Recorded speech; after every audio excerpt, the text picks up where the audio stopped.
الحمدللہ رب العالمین والصلاۃ والسلام علی سید الانبیاء والمرسلین۔ تمام دیکھنے والوں کو جنید اقبال کی جانب سے انتہائی محبت کے ساتھ السلام علیکم۔ ناظرین کرام، کسی بھی نیکی کو کبھی بھی چھوٹا تصور مت کیجیے گا۔ نیکی چھوٹی بڑی نہیں ہوا کرتی صاحب، نیکی تو نیکی ہوا کرتی ہے۔ اور ہمیں کیا معلوم اللہ تبارک و تعالیٰ کی بارگاہ میں ہماری کون سی نیکی قبول کی جا رہی ہے یا کون سی نیکی خدا نخواستہ ہمارے منہ پہ مار دی جائے گی۔ ہو سکتا ہے بہت سی ایسی نیکیاں ہیں جن کو ہم نے بہت بڑا سمجھا ہے صاحب، کہ ہم نے بہت بڑا کام، بڑا توپ کام کر دیا ہے، خدا نخواستہ کل اسی توپ کے دہانے پہ ہمیں بروز محشر کھڑا کر دیا جائے کہ یہ نیکی تو تمہاری فارغ ہو گئی، ہم نے قبول ہی نہیں کیا۔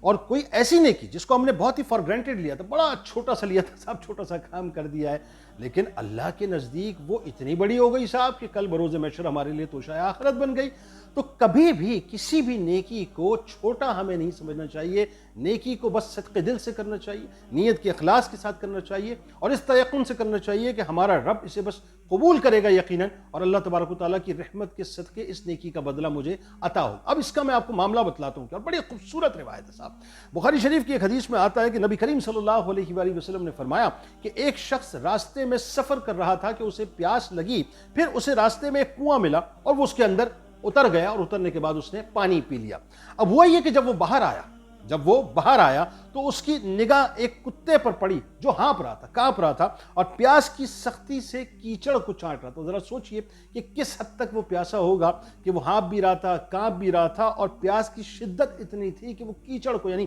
ظاہر گیلی کیچڑ ہوگی، اس کو چاٹ رہا ہوگا، اپنی پیاس بجھانے کی کوشش کر رہا ہوگا۔ اس شخص نے اس وقت سوچا، ظاہر اس کا دل پسیج گیا۔ سرکار علیہ السلام فرماتے ہیں کہ اس شخص نے سوچا کہ اس وقت یہ کتا بھی پیاس کی اتنی ہی شدت میں مبتلا ہے جتنی شدت میں میں مبتلا تھا، یعنی اسے اپنی پیاس بنیادی طور پہ اس کتے کو دیکھ کر یاد آ گئی۔ چنانچہ وہ پھر کنویں میں اترا اور اپنے جوتے میں پانی بھر کر اس کتے کو اس نے پلایا۔ اللہ تبارک و تعالیٰ کے یہاں اس کا یہ عمل اتنا مقبول ہوا کہ اس کی مغفرت کر دی گئی۔ ذرا سوچئے، تصور کیجئے کہ اللہ تعالیٰ نے اس کے اس عمل کو اتنا پسند فرمایا کہ اللہ تبارک و تعالیٰ نے اپنے یہاں اس کا نام ان بندوں میں شامل کر دیا جو مغفور ہیں، جو اللہ کی طرف سے بخش دیے گئے ہیں۔ صحابہ کرام رضوان اللہ تعالیٰ علیہم اجمعین نے عرض کیا، یا رسول اللہ صلی اللہ علیہ وآلہ وسلم، کیا جانوروں کے سلسلے میں بھی ہمیں اجر ملتا ہے؟ سرکار مدینہ صلی اللہ علیہ وآلہ وسلم نے فرمایا، ہاں،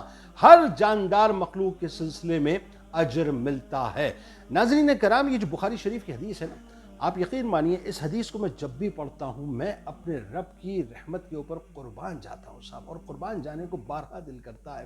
میرے رب کی کیسی شان ہے، ذرا سوچئے کہ ایک پیاسا کتا جو کہ پیاس کی وجہ سے ہانپ رہا تھا، کانپ رہا تھا، گرمی کی شدت ہوگی ظاہر ہے، وہ گیلی مٹی کو چاٹ رہا تھا، وہاں ایک شخص پہنچتا ہے، کنویں سے پانی پیتا ہے، اللہ تبارک و تعالیٰ اس کے دل میں ایک القاء، کیونکہ یہ سب میرے رب کا نظام ہے، میرا رب ہی دلوں کے اندر ڈالتا ہے، تو اللہ تبارک و تعالیٰ نے اس کے دل میں یہ القاء کیا کہ وہ دوبارہ کنویں میں اترے، کیونکہ اس کو یہ احساس ہوا کہ جتنا میں پیاسا تھا یہ کتا بھی اتنا ہی پیاسا ہوگا۔ انسان کو ذرا یہ سمجھنا چاہیے صاحب، یہ ہے بنیادی بات، کہ ہم تو آج انسانوں کی فکر نہیں کر رہے نا، ہم تو آج ایک دوسرے کی فکر نہیں کر رہے، ہم تو یہ دیکھیں، ہم تو اپنے آپ کو سمجھ رہے ہیں جو کچھ ہے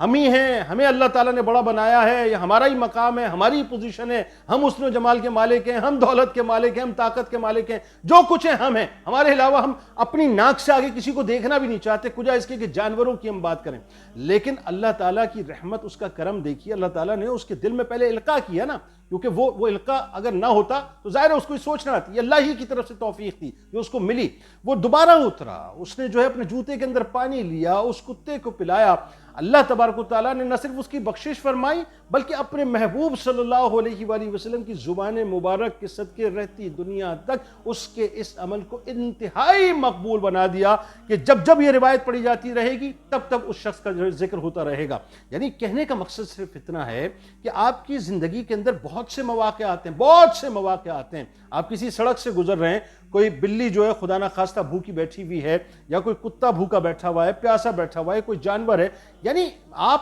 سوچئے صاحب، اللہ تعالیٰ نے یہ جنتیں آپ کو ایسے ہی عطا کر دینی ہے صاحب، ایسے ہی عطا کر دینی ہے، یعنی آپ صرف اس کے بندوں، اس کی خلق کے لیے کام کیجئے، ان کی خدمت کیجئے، ان کے دلوں کو خوش کیجئے، ان کی داد رسی کیجئے، اللہ تبارک و تعالیٰ آپ کے لیے جنتوں کے فیصلے کر دیتا ہے۔ کتنا مشکل ترین ہے صاحب جنت کو پانا اس اعتبار سے کہ جہاں ظاہر انسان گناہوں سے چھٹکارا پالے، اور کتنا آسان ہے جنت کو پانا اس اعتبار سے کہ اللہ کی خلق کو راضی کرے، اللہ تبارک و تعالیٰ جنت عطا کر دیتا ہے۔ دوسروں کا خیال کیجئے اور دوسروں کے لیے رحمت کا سبب بنیے۔ اس دعا، اس امید، اس یقین کے ساتھ اجازت دیجیے کہ اللہ تعالیٰ آپ کا، ہمارا، ہم سب کا حامی ناصر ہو۔ اللہ حافظ۔